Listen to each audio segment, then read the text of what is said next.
네, 오늘 우리에게 주시는 하나님 말씀은 신약성경 요한복음 6장 47절에서 66절 말씀입니다. 요한복음 6장 47절부터 66절 말씀을 같이 교독하겠습니다. 제가 먼저 읽습니다. 진실로 진실로 너희에게 이르노니 믿는 자는 영생을 가졌나니 내가 곧 생명의 떡이로다. 너희 조상들은 광야에서 만나를 먹었어도 죽었거니와 이는 하늘로서 내려오는 떡이니 사람으로 하여금 죽고 죽지 아니하게 하는 것이니라. 나는 하늘에서 내려온 산떡이니 사람이 이 떡을 먹으면 영생하리라. 나의 줄 떡은 곧 세상의 생명을 위한 내 살이로다 하시니라. 그러므로 유대인들이 서로 다투어 가로되 이 사람이 어찌 능히 제사를 우리에게 주어 먹게 하겠느냐. 예수께서 이르시되 내가 진실로 진실로 너희에게 이르노니 인자의 살을 먹지 아니하고 인자의 피를 마시지 아니하면 너희 속에 생명이 없느니라. 내 살을 먹고 내 피를 마시는 자는 영생을 가졌고 마지막 날에 내가 그를 다시 살리리니 내 살은 참된 양식이요 내 피는 참된 음료로다. 내 살을 먹고 내 피를 마시는 자는 내 안에 거하고 나도 그 안에 거하나니 살아계신 아버지께서 나를 보내심에 내가 아버지로 인하여 사는 것 같이 나를 먹는 그 사람도 나로 인하여 살리라.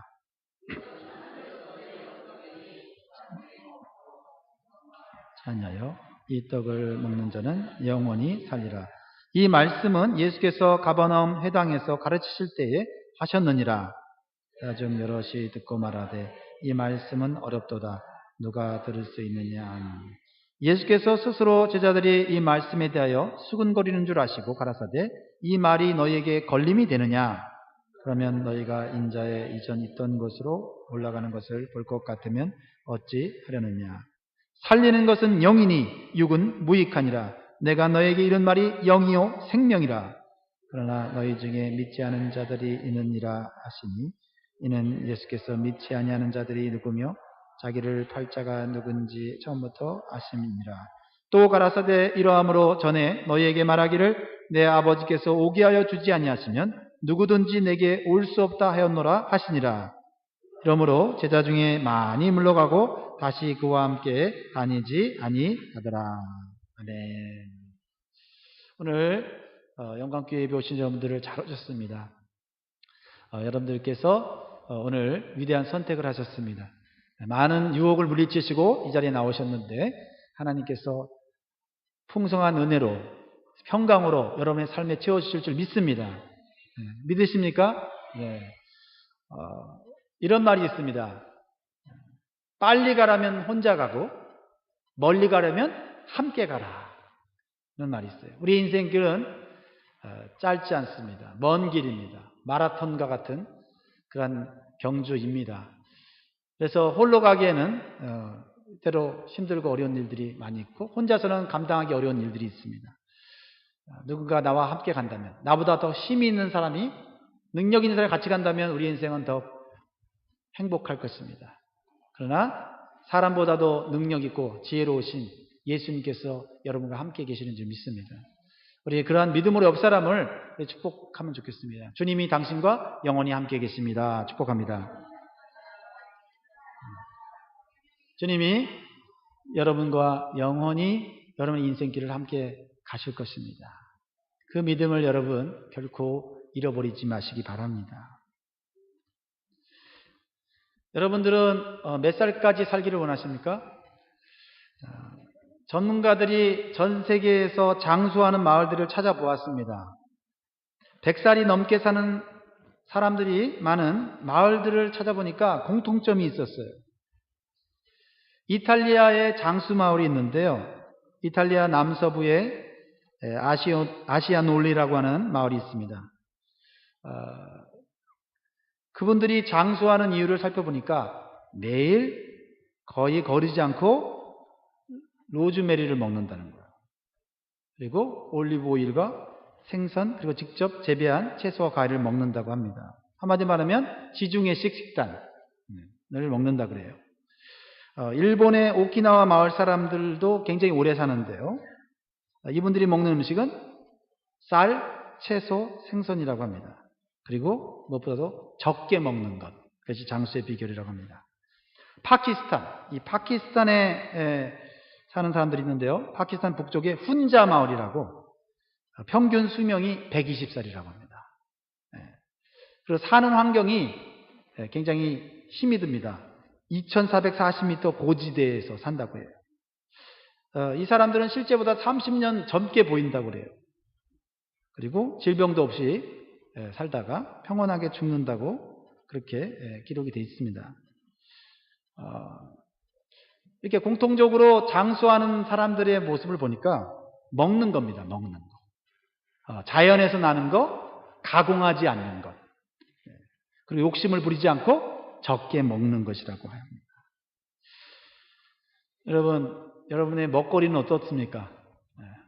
여러분의 건강을, 여러분의 장수를 도와주고 있습니까? 오늘 본 말씀도 우리 사람이 오래 사는 것에 대해서 우리 주님이 말씀하고 계십니다. 오래 살기 위해서 먹어야 될 음식이 있다는 거죠. 예수님께서 주시는 떡입니다. 생명의 떡. 오늘 본 말씀 47절, 48절. 우리 주님이시는 축복이 뭔가를 한번 읽어보겠습니다. 47절, 48절. 시작. 진실로 진실로 너에게 이르노니 믿는 자는 영생을 가졌나니 내가 곧 생명의 떡이로라. 요한복음에는 예수님이 내가 누구라고 말하는 예수님의 정체성, 아이덴티티를 말하는 말씀들이 많이 있습니다. 오늘 말씀은 예수님은 생명의 떡이라고 말씀하십니다. 이 말씀은 우리에게 놀라운 위로를 줍니다. 이 세상에서는 장수가 복이라고 말하지만 예수님은 장수보다도 더 좋은 것을 우리에게 주기를 원하십니다. 그것이 바로 영생, 영원히 사는 것입니다. 고통 없이, 질병 없이, 불안과 걱정 없이 영원히 사는 것이죠. 이 세상에서 아무리 좋은 음식을 먹고 몸을 관리한다 할지라도, 그리고 오래 산다 할지라도 언젠가는 죽게 되어 있습니다. 그러나 예수님이 주시는 생명의 떡을 먹으면 죽지 않습니다. 영원히 사는 것입니다. 그래서 오늘 말씀 6장 49절 50절 말씀은 이렇게 말하고 있습니다. 예수님이 하신 말씀입니다. 너희 조상들은 광야에서 만나를 먹었어도 죽었거니와 이는 하늘로서 내려온 떡이니 사람으로 하여금 먹고 죽지 아니하게 하는 것이니라. 이스라엘 백성들이 애굽에서 400년 동안 노예 생활하다가 하나님께서 그들을 불쌍히 여기셔서 모세를 통하여 구원해 냅니다. 그리고 그들을 광야로 인도하십니다. 그리고 가나안 땅이라고 하는 하나님의 놀라운 축복의 땅을 약속으로 주십니다. 광야 생활 가운데 그들은 어떻게 먹고 삽니까? 하늘에서 하나님께서 양식을 내려 주십니다. 그것은 육신의 양식이었습니다. 하나님께서는 우리의 삶 가운데 필요한 일용할 양식을 내려주시는 줄 믿습니다. 우리가 하나님을 믿고 의지하면 우리가 살아가는 삶에 필요한 것들을 제공하십니다. 우리가 욕심을 부리지 않는다면, 과도한 욕심을 부리지 않는다면 우리는 먹고 사는데 문제가 없습니다. 근데 오늘 이 본문에 주시는 말씀은 하나님이 우리에게 은혜를 베풀어서 육신의 양식도 주시지만 하나님은 그보다 더 좋은 것을 주시는 분이시라는 것을 믿으라는 거예요. 그것을 믿지 못할 때 우리는 육신의 양식에 매이고 육신의 문제에 매여서 인생을 피곤하게 살아갈 수밖에 없다라는 것입니다. 사랑하는 여러분, 인간은 처음 창조되었을 때 영생을 얻을 기회가 있었습니다. 에덴 동산에 하나님께서 열매 맺는 수많은 나무들을 창조하시고 동산 중앙에 매우 중요한 두 나무를 하나님께서 심어 놓으셨습니다. 그것이 뭘까요? 네. 그리고 또 하나는 선악을 알게 하는 나무가 있다는 것은 아는 분들이 많은데 생명나무가 있다는 것을 아는 분들은 의외로 많지 않습니다. 오늘 창세기 2장 9절 말씀을 읽어볼까요? 하나님께서 에덴 동산에 수많은 열매 맺는 나무를 만드시고 동산 중앙에 뭘 만드셨는지 볼까요? 시작. 여호와 하나님이 그 땅에서 보기에 아름답고 먹기에 좋은 나무가 나게 하시니 동산 가운데에는 생명나무와 선악을 알게 하는 나무도 있더라. 하나님께서 이 두 나무 중에 먹지 말라고 한 것은 무엇일까요? 선악과만 먹지 말라고 했나요? 네, 그렇게 질문하니 갑자기 헷갈리죠? 네, 선악과만 먹지 말라고 했습니다. 창세기 2장 17절에 보면 선악을 알게 하는 나무의 실과는 먹지 말라. 내가 먹는 날에는 정령 죽으리라. 이렇게 말씀하셨어요. 하나님께서 선악과를 먹는 것을 금하셨지 생명나무의 열매를 먹는 것을 금하지는 않으셨다는 것입니다. 그런데 안타깝게도 처음 지음받은 아담은 생명나무를 먹지 않고 선악과를 먹었죠. 마귀의 유혹에 넘어져서 하나님 말씀에 불순종하여서 선악과를 따먹고 죽는 존재가 되었습니다. 하나님과의 관계가 영적으로 끊어졌고, 그리고 에덴 동산에 쫓겨나서 평생 노동을 해야만 먹고 살 수 있는 삶을 살게 되었습니다. 그리고 그 이후에 태어나는 자손들도 죄와 죽음을 경험하면서 불행한 삶을 살게 되었습니다. 만약 아담과 하와가 선악과를 따먹지 않고 생명나무의 열매를 따먹었다면 어떻게 되었을까요? 생각해 본 적이 있으십니까? 인간은 죽지 않고 영생하는 존재가 되었을 것입니다. 그러면 인류의 역사가 완전히 바뀌었을 거예요. 그래서 어떤 분들은 이렇게 말을 해요. 선악과를 따먹고 죄를 짓고 죽게 됐을 때 빨리 동산 중앙으로 달려가서 뭘 따먹어요? 생명나무 열매를 따먹으면 안 죽었을 텐데. 어떻게 생각하십니까? 아마도 영생할 수도 있었을 것입니다. 그런데 그것은 하나만 알고 둘은 모르는 생각이죠. 왜냐하면 죄를 지은 인간이 생명나무 열매를 먹고 영생한다면 그것은 행복이 아니라 영원한 불행이에요. 죄를 지은 인간은 두려움과 불안 속에 살게 되어 있잖아요. 여러분, 죄를 지으면요, 비록 그 죄에 대한 대가를 받지 않는다 할지라도 양심의 가책을 받고 불안과 걱정 속에서 살아갈 수밖에 없어요. 쫓아오는 사람이 없어도 누가 쫓아하는 것 같고요. 잠을 자다가도 벌떡벌떡 일어나게 돼 있어요. 그러니까 꼭 감옥에 가지 않아도 죄를 지은 사람은 죄의 징계를 받고 있는 거지요. 그런데 죄를 짓고 두려움과 고통 속에 있는 아담과 하와가 동산 중앙으로 달려가서 생명나무 열매를 따먹었다면 어떻게 하겠어요?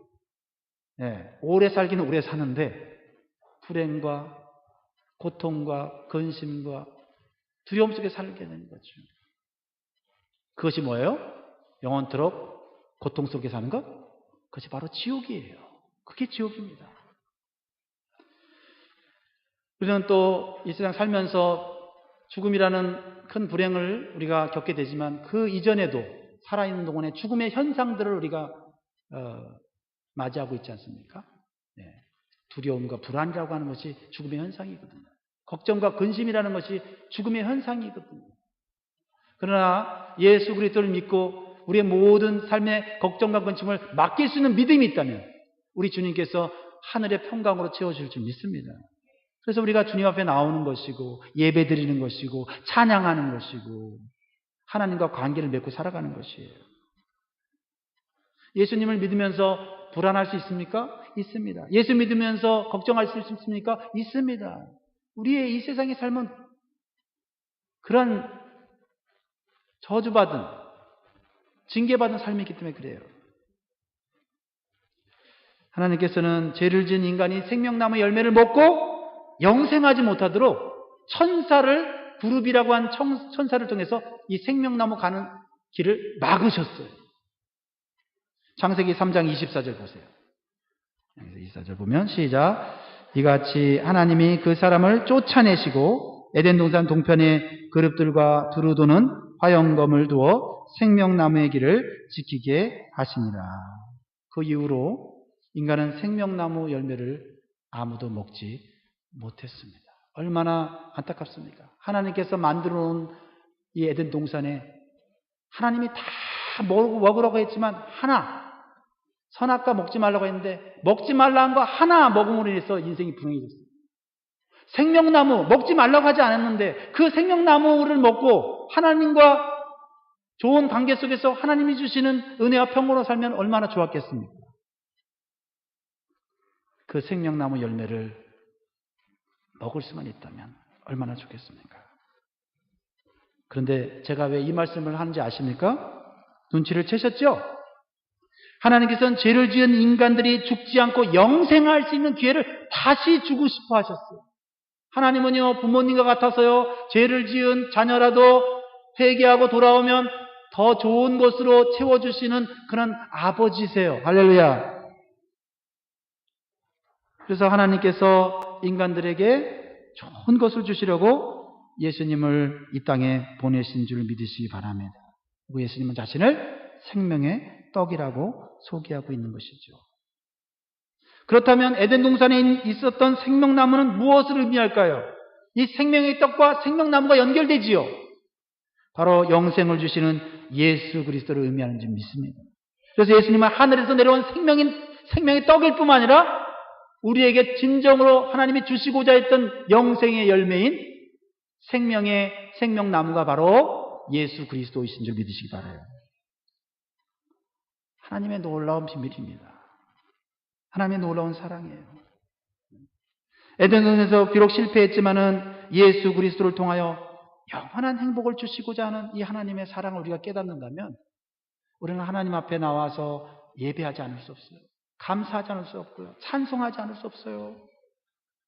그러면 궁금해지지 않습니까? 생명나무는 도대체 어디에 있을까? 천사가 화영검으로 막고 있기 때문에 보이지 않지만 어디에 있을까? 성경에 보니까 그 장소가 우리에게 알려주고 있어요. 장소를. 자, 계시록 22장 2절. 계시록 22장 2절. 시작. 길 가운데로 흐르더라. 강 좌우에 생명나무가 있어 12가지 실과를 맺히되 달마다 그 실과를 맺히고 그 나무 잎사귀들은 만국을 소송하기 위하여 있었더라. 할렐루야. 아, 생명나무가 천국에 있구나. 이 생명나무를 먹는 자들은 영생하고 거기 보면 그 나무 잎사귀들은 만국을 소송하기 위해 있더라. 열매만 효과가 있는 게 아니라 잎사귀도 어떻게 해요? 사람들의 질병과 고통과 아픔을 치유하는 힐링 파워가 있다고 얘기하죠. 하늘의 좋은 것들을 가지고 우리 주님이 이 땅에 오신 거예요. 그런데 육신의 눈, 육신의 생각으로는 도저히 이해할 수가 없죠. 예수님이 하늘에서 내려왔다는 것이 이해가 되지 않아요. 예수님은 나사렛 동네에 요셉과 마리아의 자식인데 어떻게 하늘에서 왔다고 하는가? 육신의 눈과 육신의 생각으로는 도저히 이해할 수 없어요.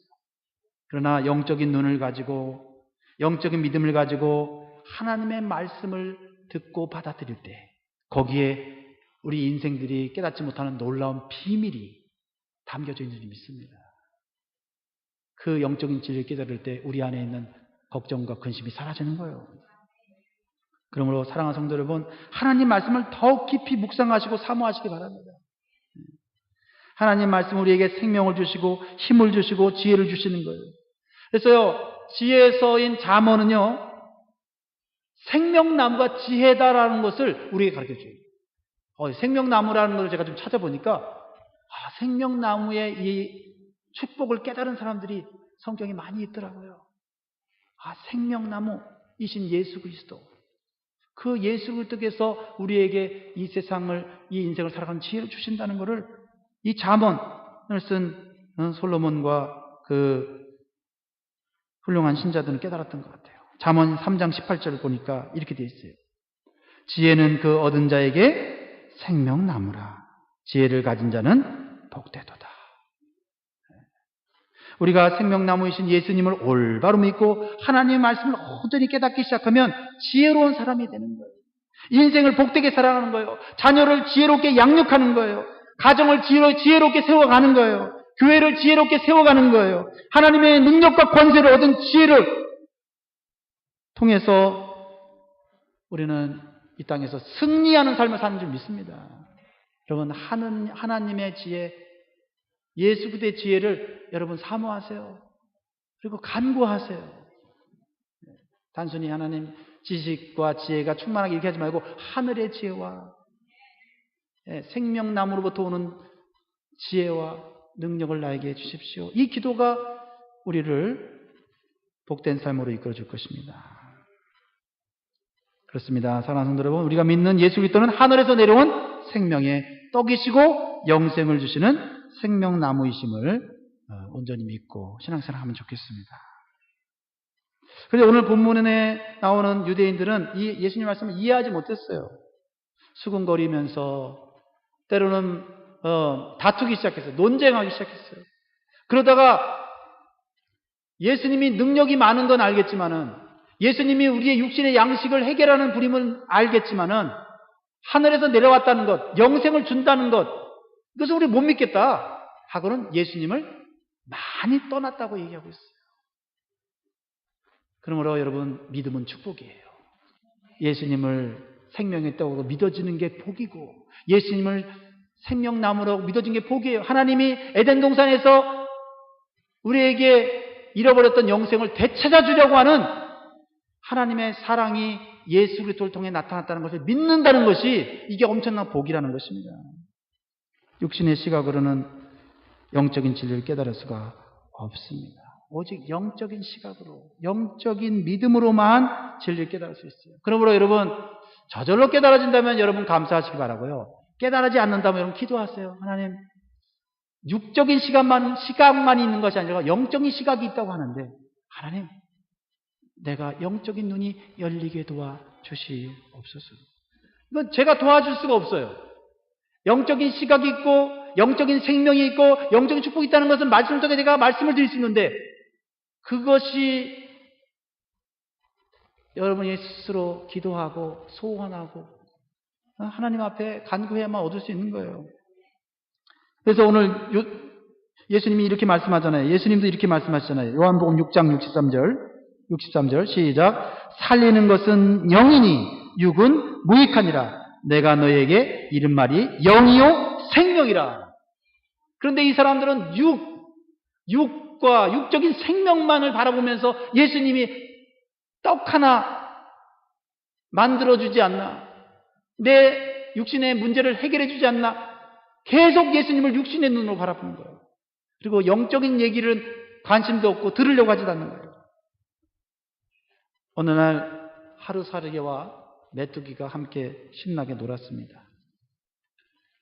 저녁 무렵이 되었을 때 메뚜기가 하루살이에게 물어봅니다. 말합니다. 하루살이야, 오늘은 그만 놀고 내일 만나자. 그러니까 하루살이가 뭐라 그래요? 내일이 뭔데? 내일이 뭔데? 캄캄한 밤이 지나면 밝은 날이 오는데 그게 내일이야. 하루살이는 메뚜기의 이 말을 듣고도 이해할 수가 없었어요. 메뚜기가 어느 날 개구리와 함께 신나게 놀았습니다. 개구리는 날씨가 추워지니까 그만 놀고 내년에 놀자, 내년에 다시 만나자 그랬어요. 그랬더니 아까 그냥 당당했던 메뚜기가 기가 팍 죽어갖고 내년이 뭔데? 내년이 뭔데? 내년은 겨울이 끝난 후 날이 따뜻해질 때 찾아오는 거야. 그러나 메뚜기는 개구리의 말을 이해할 수가 없었다는 거죠. 이 세상에서 아무리 많이 공부하고 박사 학위를 받아서 자기의 지식을 자랑하고 전문가로서 사람들에게 상담을 하고 이 땅의 삶을 도와준다 할지라도 영적인 시각이 없으면 하나님의 말씀 이해할 수가 없어요. 그러니까 여러분, 하나님 믿지 않고 정말 이 세상에서 성공하고 인기 있는 사람들 여러분 부러워하지 마세요. 예수 그리스도가 이 땅에 오실 때 아마 여러분보다 잘났던 사람들이 여러분을 부러워하게 될 거예요. 예수님께서 어떤 말씀을 하셨습니까? 어떤 말씀을 하셨길래 이 사람들이 충격을 받고 예수님을 떠났습니까? 51절 말씀이에요. 51절 말씀. 자, 여러분들은 충격을 받을지 안 받을지 한번 테스트해 보시기 바랍니다. 51절 시작. 나는 하늘로서 내려온 산떡이니 사람이 이 떡을 먹으면 영생하리라. 나의 줄 떡은 곧 세상의 생명을 위한 내 살이로다 하시니라. 하나도 안 놀라시네. 이때 유대인들은 너무너무 놀랐어요. 처음에 예수님께서 자신이 하늘로서 내려온 산떡, 즉 생명의 떡이라고 말씀하셨을 때 그 떡이니까 익숙하잖아요. 그러니까 예수님이 뭐 좀 특별한 떡을 만들어 줄래나 기대했어요. 그런데 예수님께서 자신이 하늘에서 내려온 떡이 뭔지를 설명하는데 그 떡의 실체가 뭐예요?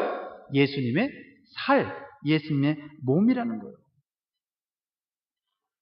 또 안 놀라시네. 더 충격적인 것은 예수님의 피를 먹어야 영생한다는 거예요. 이 말을 들은 유대인들은 그때 당시에 너무나 충격적이었어요.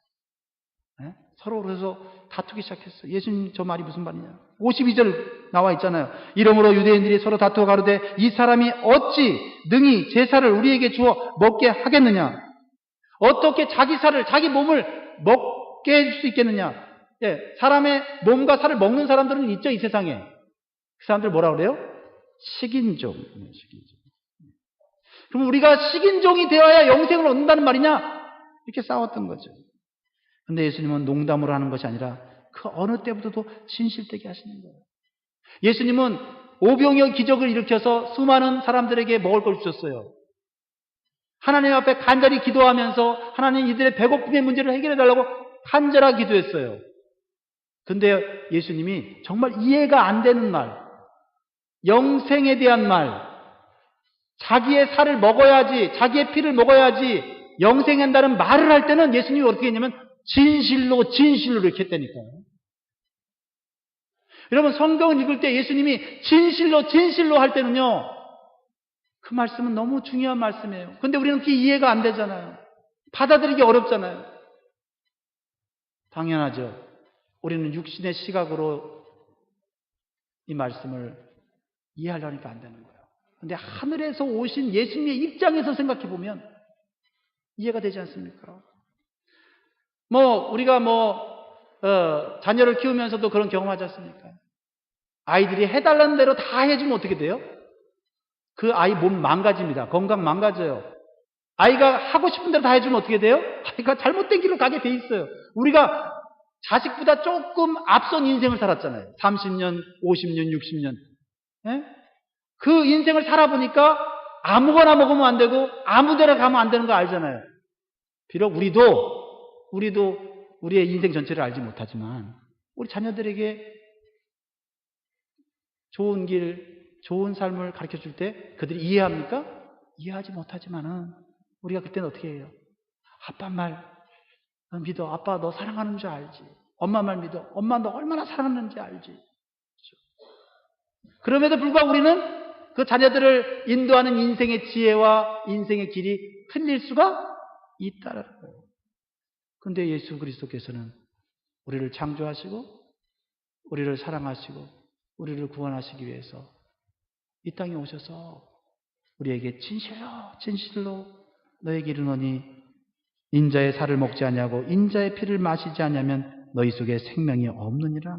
54절에 내 살을 먹고 내 피를 마시는 자는 영생을 가졌고 마지막 날에 내가 그를 다시 살리라.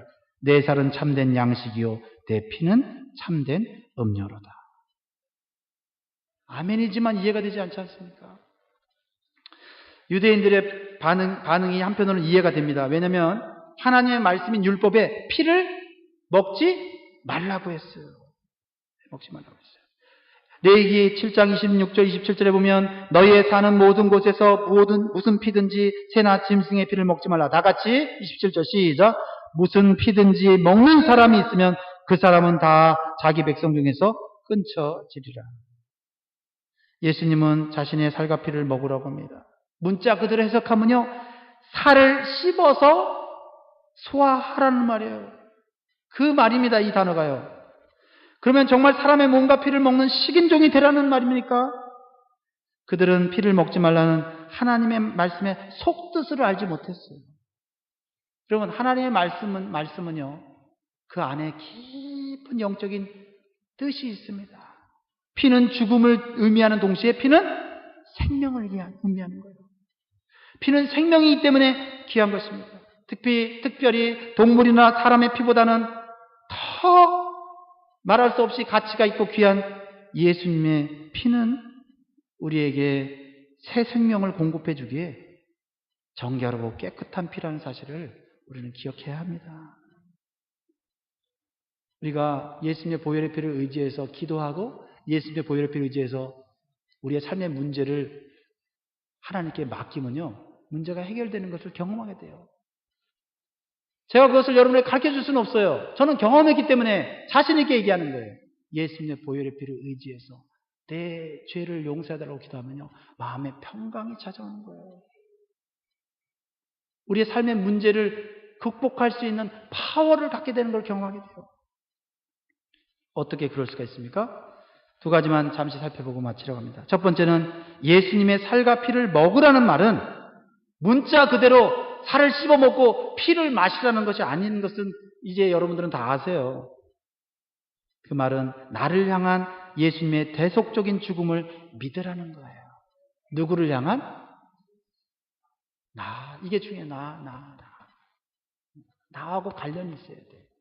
예수님의 피와 살을 먹으라는 말은 나를 위해서 예수님이 십자가에서 내 죄를 대신해서 죽었다는 사실을 믿을 때 그 믿음이 바로 예수님의 살과 피를 먹는 거예요. 그리고 예수님이 주시는 영적인 양식을 먹고 살라는 거예요. 이제는 이 세상이 주는 육적인 양식으로만 살아서는 안 된다는 거죠. 그때 당시에 유대인들은 이 말씀이 무슨 말씀인지 깨닫지 못했어요. 아직 예수님이 십자가에서 인간들의 죄를 위해 죽으시고 몸이 찢기시고 피를 흘리실 것을 아직 알지 못했다는 거예요. 그러나 우리는 이미 알고 있잖아요.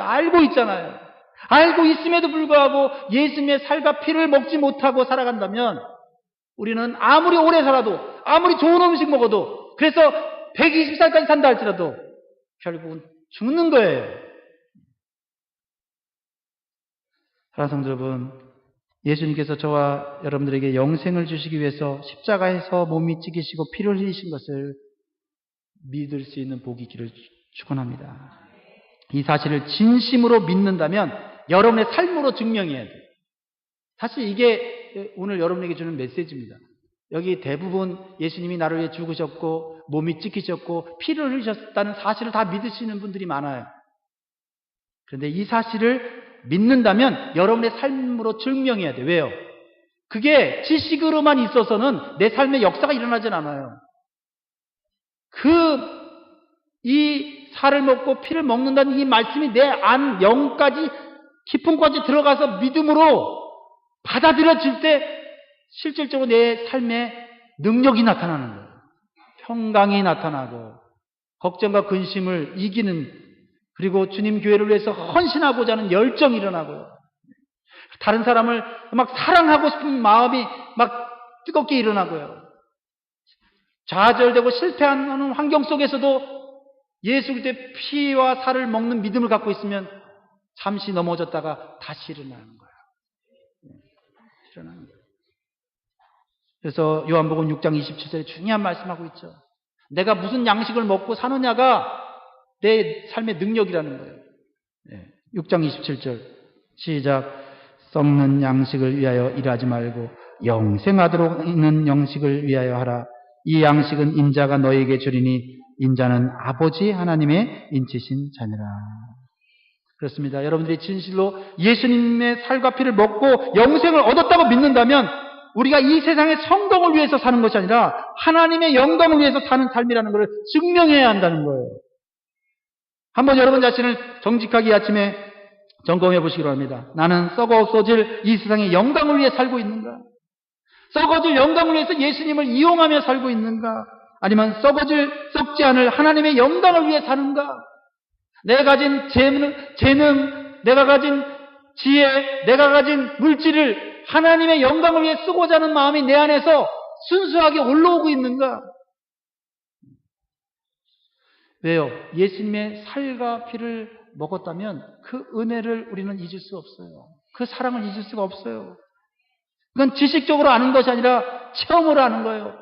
엄마가 나를 배 아파 낳고 그 아이를 품고 목숨 걸고 그 아이를 지키고 키우는 것처럼, 그랬을 때 그 자녀가 엄마가 나를 사랑한다는 걸 지식으로 하는 거 아니라 몸으로 느끼잖아요. 예수님이 나를 위해 피와 몸이 찢기셨다는 것을 알면요. 믿으면 믿을수록 내 안에 주님을 사랑하는 마음이 나오게 돼 있는 거예요. 여러분, 우리는 예수님이 주시는 영적 양식을 먹어야 됩니다. 예수님이 영적 양식을 계속 공급해 준다고 말씀하고 계세요. 자, 베드로서 1장 23절. 베드로는 그걸 경험했어요. 그래서 이렇게 말합니다. 시작. 너희가 거듭난 것이 썩어질 씨로 된 것이 아니요 썩지 아니할 씨로 된 것이니 하나님의 살아있고 항상 있는 말씀으로 되었느니라. 하나님 말씀 살았어요. 능력이 있어요.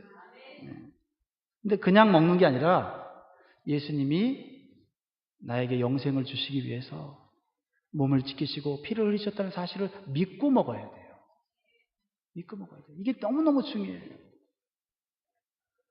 이 영생의 말씀을 날마다 먹어야 됩니다. 일주일에 한 번 먹고 살 수 없어요. 매일매일 먹어야 건강하고요. 그래야 세상의 지식과 세상의 사상이 내 안에 들어와서 나를 괴롭히지 않아요. 오직 하나님의 지혜와 하나님의 성령의 인도하심이 내 안에 충만하게 되는 거예요. 그랬을 때 우리는 베드로전서 4장 11절의 놀라운 역사를 경험하게 되는 거예요.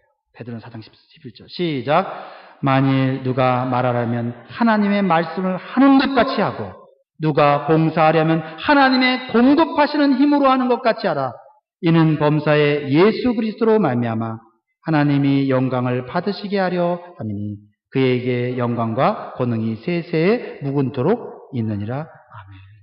우리가 봉사하다가 지칠 수 있어요. 그렇죠? 신앙생활하다가 시험 들 수 있어요. 그런데 우리가 다시 예수 그리스도의 살과 피를 먹는 이 삶을 반복하면 다시 하나님께서 주시는 힘으로 일어나게 되는 거예요. 다시 봉사하게 되고요. 말을 거칠게 하고 말을 나쁘게 하다가도 내 입술이 변화되어서 용서를 구하고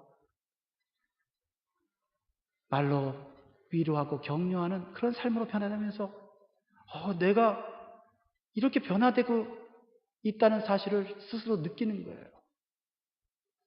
그럴 때 우리는 주님 오시는 그날까지, 천국에 들어가는 그날까지 우리는 죄와 싸우고 세상과 싸우고 마귀와 싸워서 승리하게 되는 줄 믿습니다. 오늘 이 주신 말씀을 기억하면서 어떤 분들에게 좀 이해가 안 되고 믿어지지 않는 분들이 있을 수 있습니다. 여러분, 하루살이가 내일을 모르듯이 우리가 몰라서 그럴 수 있어요. 그러므로 여러분 겸손하게 한번 하나님 나에게 영적인 눈을 열어주시고 영적인 시각이 열리게 해달라고 한번 기도하시면 좋겠어요. 그러나 주님의 보혈의 은혜를 아시는 분들은 여러분이 지금 무엇을 먹고 지금 요즘 살아가고 있는지 생각해 보세요. 주님이 주시는 이 영적인 양식을 먹고 살아가면 다시 일어날 수 있어요. 다시 승리할 수 있습니다. 우리 주님의 보혈 찬양 올려드리면서 우리 기도하는 시간 갖겠습니다. 주 보혈 날 정결케 하고 주 보혈 날 자유케 하니 주 앞에 나 예배하는 이 시간 나의 모든 것을 주께 드리네. 주의 손 날 위에 지키셨고 주의 발 날 위에 박히셨으니 이제는 내가 사는 것이 아니요 오직 주를 위해 사는 것이라.